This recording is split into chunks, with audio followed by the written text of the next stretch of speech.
ఈ సినిమా విడుదలైన మరుసటి రోజు 20 సినిమాలకి సంతకం చేశారు కృష్ణ గారు. సూపర్ స్టార్ కృష్ణ సినీ ప్రయాణంలో మైలురాయిగా నిలిచిన అపూర్వ చిత్రం గూఢచారి 116. తెలుగు సినీ రంగాన్ని ఎన్టీఆర్, ఏఎన్ఆర్ వంటి స్టార్ హీరోలు శాసిస్తున్న రోజుల్లో ఇండస్ట్రీలోకి అడుగుపెట్టిన కృష్ణ తనకంటూ ఒక ప్రత్యేకమైన శైలిని ఏర్పరచుకున్నారు. గ్రామీణ నేపథ్యం ఉన్న చిత్రాలతో పాటు ఆ రోజుల్లోనే సాహసోపేతమైన యాక్షన్, స్పై థ్రిల్లర్ సినిమాలతో మాస్ ఇమేజ్ ను సొంతం చేసుకున్నారు. కృష్ణ కెరీర్ ను మలుపు తిప్పిన గూఢచారి 116 సినిమా వెనుక ఉన్న ఆసక్తికర విషయాలను ఆయన చాలా ఇంటర్వ్యూలలో వెల్లడించారు. దర్శకుడు మల్లికార్జునరావు తొలినాళ్లలో ప్రముఖ నిర్మాత సుందర్లాల్ నహతా సంస్థలో బాధ్యతలు నిర్వహించేవారు. ఆయన పనితనంపై నహతాకి ఎంతో నమ్మకం ఉండేది. మొదట శాంతినివాసం చిత్రానికి మల్లికార్జునరావుని దర్శకుడిగా అనుకున్నప్పటికీ చివరి క్షణాల్లో ఆ అవకాశం వేరే దర్శకుడికి దక్కింది. దీంతో ఆయన తీవ్ర నిరాశకు గురైనప్పటికీ ధైర్యంగా ముందుకు సాగారు. ఆ తర్వాత కృష్ణ హీరోగా గూఢచారి 116 సినిమాని తెరకెక్కించాలని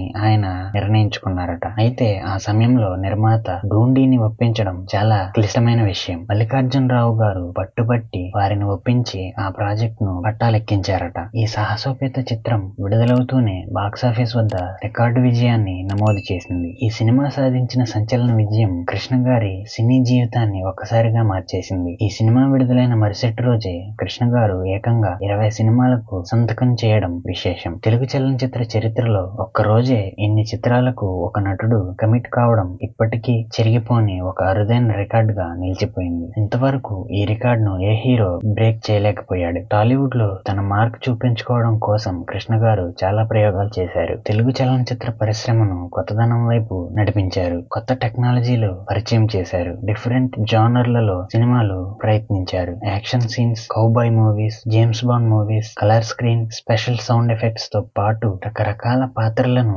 ప్రయత్నించి తెలుగు ప్రేక్షకుల చూపు తన వైపు తిప్పుకున్నారు సూపర్ స్టార్ కృష్ణ గారు. ఇలా టాలీవుడ్ లో ఆయన క్రియేట్ చేసిన రికార్డ్స్ అన్ని ఇన్ని కావు. వీడియో నచ్చితే లైక్ చేసి మన ఛానల్ కి సబ్స్క్రైబ్ చేసుకోండి ఫ్రెండ్స్. Thank you.